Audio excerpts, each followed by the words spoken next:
नदियापर नाम के गांव में मैं अपना चिकन बिरयानी का स्टॉल लगाया करता था, लेकिन वहां से उठती बिरयानी की खुशबू दूर दूर तक फैल जाया करती थी।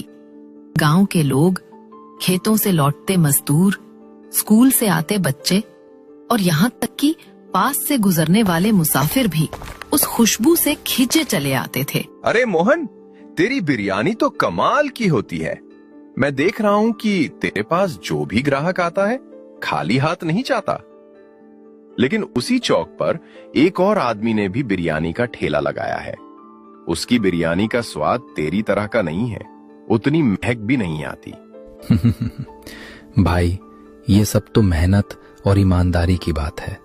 मैं अपनी बिरयानी में नंबर 1 का माल लगाता हूँ।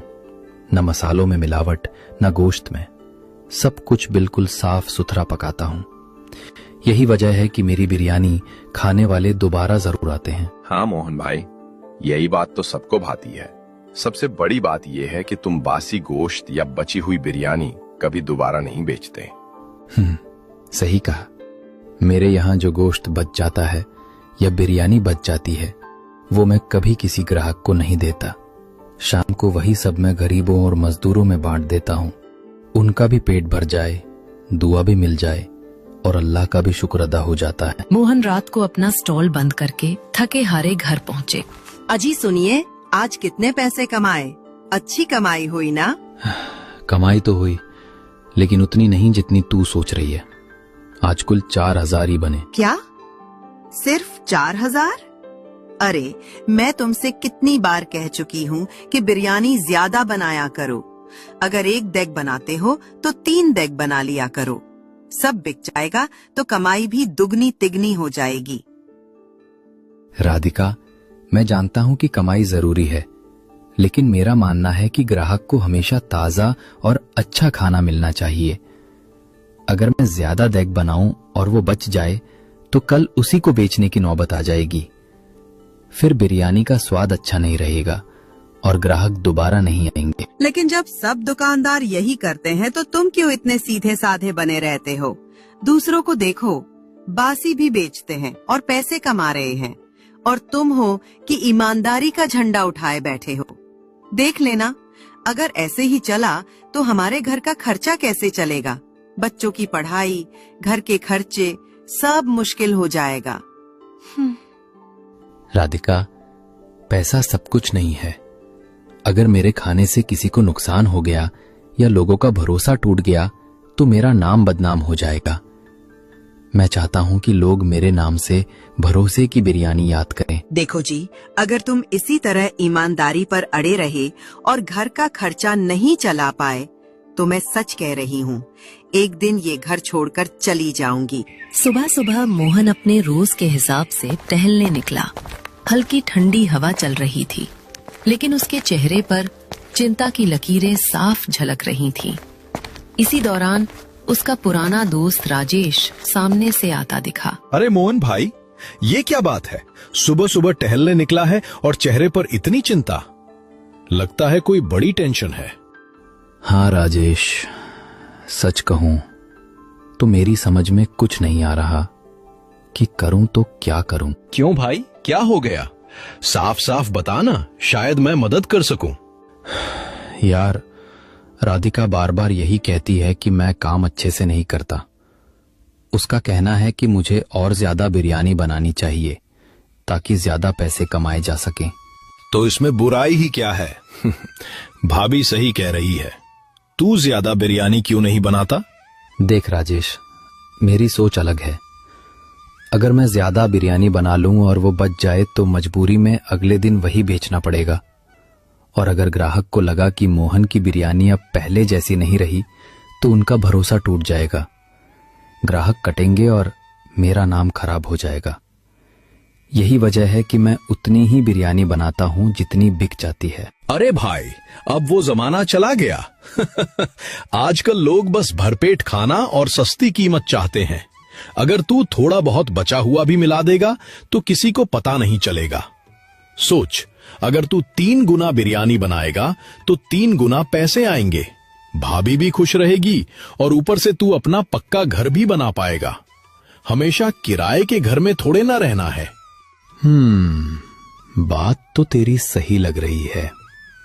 सच में राधिका भी यही चाहती है कि हम आगे बढ़ें, घर बनाएं, और मुझे भी बच्चों का भविष्य सोचना चाहिए। बस यही तो कह रहा हूं। ईमानदारी अच्छी चीज है, लेकिन जमाना आज प्रैक्टिकल होने का है। तू कोशिश कर, देख सब सही हो जाएगा। क्या मैं अब तक गलत सोच रहा था? अगर सच में थोड़ा ज्यादा बनाऊं तो पैसे भी बढ़ेंगे और घर की परेशानियां भी कम होंगी। मोहन धीरे धीरे अपना स्वभाव बदलने लगा। पहले वह बढ़िया मसाले और ताजा गोश्त मंगाकर बिरयानी बनाया करता था, लेकिन कुछ समय बाद उसने कम दाम वाला सरा गला मांस खरीदना शुरू कर दिया। उसका लालच बढ़ता गया। वो पहले से दोगुनी तिगुनी मात्रा में बिरयानी बनाने लगा। जो बिरयानी उस दिन बिक नहीं पाती, मोहन उसे अगले दिन फिर से कढ़ाई में डाल देता। गांव के लोग जो पहले तारीफों के पुल बांधते थे, अब धीरे धीरे शिकायती नजरें डालने लगे। अरे मोहन भाई, ये कैसी बिरयानी बनाने लगे हो आप? स्वाद तो पहले जैसा नहीं लग रहा। क्या बात कर रहे हो भाई? अगर तुम्हारा औसत नहीं पट रहा है तो तुम चाहो तो मैं थोड़े पैसे बढ़ा दूं, लेकिन स्वाद तो वही है जैसा हमेशा रहता था। नहीं मोहन भाई, दाम की बात नहीं है, स्वाद में फर्क आ गया है। आप रोज यही बिरयानी खाते खिलाते हो, आपको तो पता चलना चाहिए। गोश्त में भी अजीब सी गंध आ रही है और मसाले भी जैसे ढीले लग रहे हैं। नहीं नहीं, स्वाद वैसा ही है। बस तुम लोग रोज खा रहे हो तो तुम्हें लग रहा होगा कि मजा कम हो गया है। नहीं भाई, हम रोज खाते हैं, तभी तो फर्क पहचान पा रहे हैं। पहले वाली खुशबू, पहले वाला जायका अब नहीं रहा। सच बताऊं तो बिरयानी का मुंह से स्वाद भी अलग हो गया है। मोहन का दिल धक धक करने लगा। उसने धीरे से कहा, अच्छा भाई, अगर तुम्हें सच में ऐसा लग रहा है तो ये मेरी गलती है। मैं मानता हूं कि शायद कहीं ना कहीं लापरवाही हो गई। कल से मैं और अच्छे से बिरयानी बनाने की कोशिश करूंगा। मसाले भी ताजे लाऊंगा और गोश्त भी बिल्कुल चुनिंदा रखूंगा। लेकिन अभी तो खा लो, आज मेरा मन मत तोड़ो। इसी गांव में, गांव के सबसे सुनसान कोने पर एक टूटी फूटी झोपड़ी में राजू अपनी माँ के साथ रहता था। उसकी माँ लंबे समय से बीमार रहती थी। कभी तेज बुखार तो कभी लगातार खांसी। दवा लाने तक के पैसे अक्सर घर में नहीं होते। माँ, आप चिंता मत कीजिए, आप जल्दी ही ठीक हो जाएंगी। डॉक्टर ने भी कहा है कि बस आराम करने की जरूरत है। नहीं बेटा, मेरी तबीयत तो दिन ब दिन बिगड़ती ही जा रही है। हाँ, मैं जानती हूँ अब मेरा ज्यादा सहारा नहीं है, लेकिन मेरी एक ही तमन्ना है कि तू अपने पैरों पर खड़ा है। माँ, आप मेरी चिंता मत करो, मेरे लिए आप ही सब कुछ हो। मेरी दुआ है कि आप ठीक हो जाओ और हमेशा मेरे साथ रहो। हाँ बेटा, जिंदगी और मौत इंसान के हाथ में नहीं होती। मैं चाहती हूँ कि तू अब बड़ा हो जाए, अपनी जिम्मेदारी समझे और अपनी शादी खुद कर सके। मैं ये देखना चाहती हूँ कि तू अपने जीवन में संभल जाए। माँ, मैं वादा करता हूँ कि मैं आपको निराश नहीं करूंगा, लेकिन अभी आप बस आराम कीजिए। सुन बेटा, मैंने सुना है कि राजू गांव में बिरयानी का नया स्टॉल लगा रहा है। क्यों ना तू उसके पास जाकर कुछ काम मांग ले। क्या पता तुझे वहीं काम मिल जाए। शुरुआत छोटी होगी, लेकिन धीरे धीरे तू खुद भी अपना ठेला लगा पाएगा। ठीक है माँ, आपकी बात हमेशा सही होती है। मैं आज ही जाकर राजू भाई से मिलूंगा और उनसे काम मांगूंगा। क्या पता सच में वो मुझे अपने पास रख लें। भाई, मैं चाहता हूं कि तुम मुझे अपने पास काम पर रख लो। तुम्हारे पास तो अच्छा खासा ठेला है, काम भी बढ़ेगा। मैं मेहनत से सब कर लूंगा, बर्तन धोने से लेकर बिरयानी परोसने तक। बस मुझे एक मौका दे दो। नहीं रे, मैं अपने पास किसी को काम पर नहीं रखता। जो करना है खुद ही कर लेता हूँ। मुझे किसी और की जरूरत नहीं है। ऐसा मत बोलो साहब, मेरी माँ की तबीयत बहुत खराब है। डॉक्टर ने कहा है कि अच्छे इलाज की जरूरत है। अगर मुझे काम मिल जाएगा तो मैं उसका इलाज अच्छे से करा पाऊंगा। तेरी माँ से और तुझसे मुझे क्या मतलब? मुझे तो अपना धंधा देखना है। जब मुझे तुझे रखना ही नहीं है तो बार बार वही बात क्यों कर रहा है? चल जा यहां से, मेरा टाइम मत खराब कर। ठीक है साहब। हाँ, अगर आपको नहीं रखना तो कोई बात नहीं, अल्लाह गवाह है। मैंने तो आपसे उम्मीद की थी कि इंसानियत के नाते मदद कर दोगे, लेकिन शायद मेरा मुकद्दर ही कुछ और है। राजू इतना सुनकर धीरे धीरे वहां से उठता है और नदी किनारे की शांत जगह पर जाकर बैठ जाता है। ये सब मेरे साथ ही क्यों होता है? मैं दिन रात मेहनत करता हूँ, लेकिन फिर भी सब कठिनाइयां मेरे रास्ते में क्यों आती हैं? अब मैं घर जाकर माँ को क्या जवाब दूं? क्या कहूँ कि मुझे काम नहीं मिला? ऊपर वाले, तूने मुझे गरीब क्यों बनाया?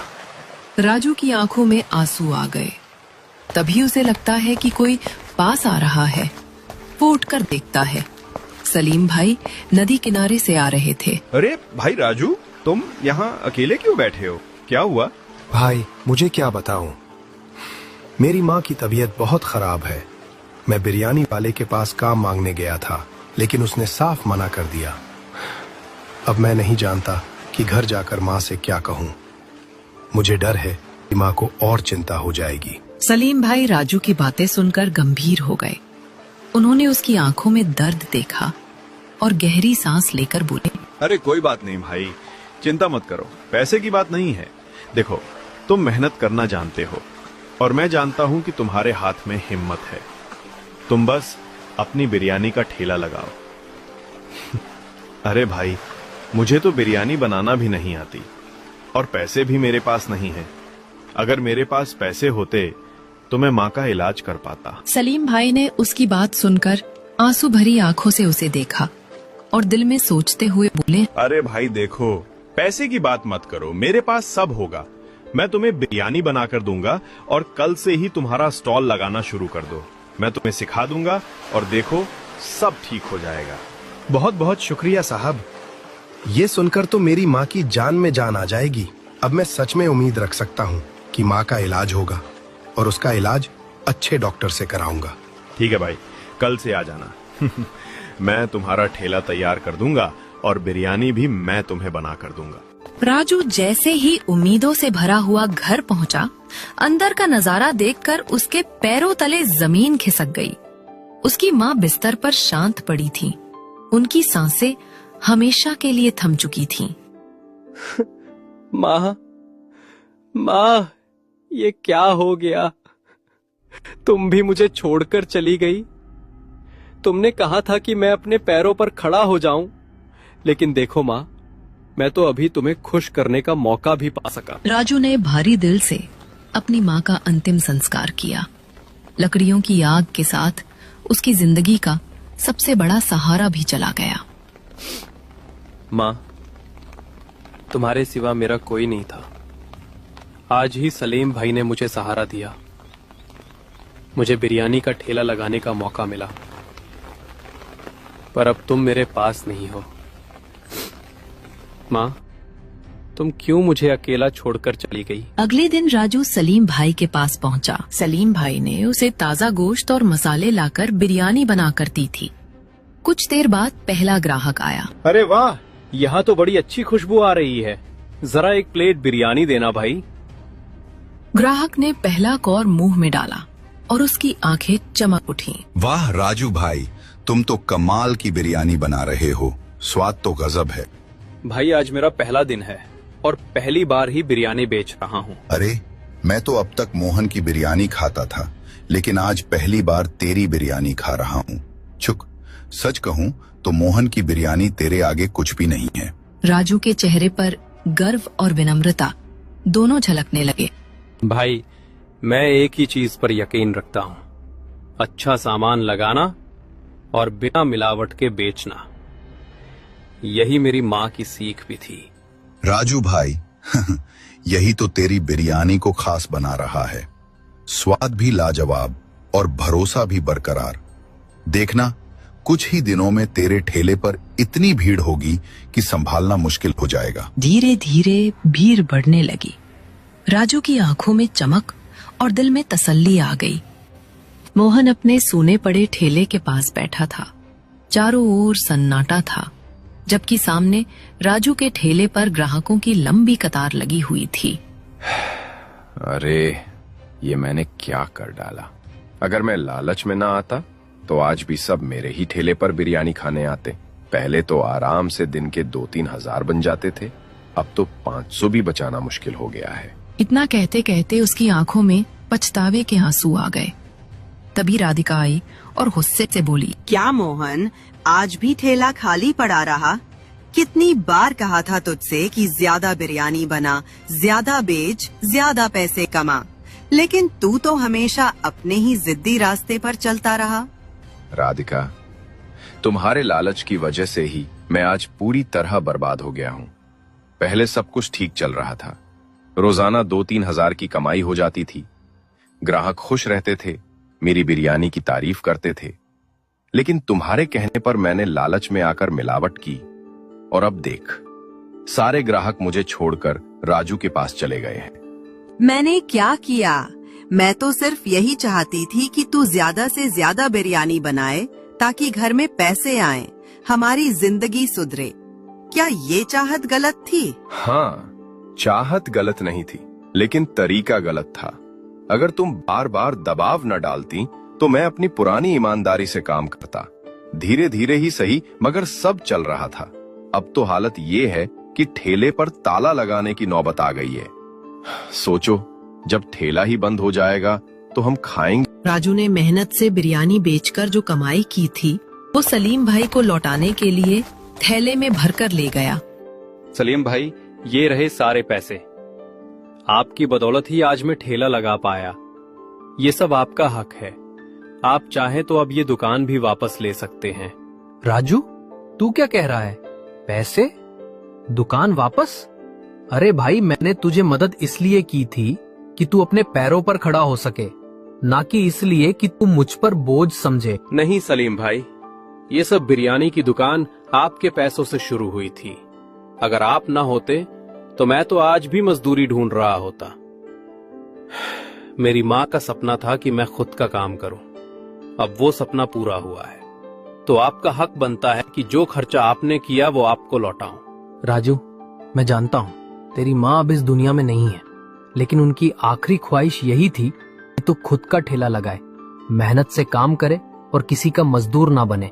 अगर मैं आज तेरे दिए पैसे ले लूं तो क्या उनकी ख्वाहिश पूरी होगी? नहीं, कभी नहीं। लेकिन सलीम भाई, आपने तो इतने पैसे लगाए, अगर मैं वापस नहीं करूंगा तो आपको तो नुकसान हो जाएगा। नुकसान? अरे राजू, मेरे और भी कारोबार हैं, अल्हम्दुलिल्लाह सब चल रहा है। असली दौलत तो इंसान की मदद करने में है। और वैसे भी मेरी अपनी माँ इस दुनिया से जा चुकी हैं। तेरी माँ भी मेरी माँ जैसी ही थी। उनकी ख्वाहिश को पूरा करना अब तेरा ही नहीं, मेरा भी फर्ज है। अब राजू की बिरयानी दूर दूर तक मशहूर हो चुकी थी। आसपास के गांव ही नहीं बल्कि कस्बों और शहरों से भी लोग उसकी बिरयानी खाने आने लगे। ईमानदारी से कमाया हुआ कम पैसा भी बरकत देता है। लालच इंसान को बर्बाद कर देता है, लेकिन मेहनत और सच्चाई इंसान को ऊंचाई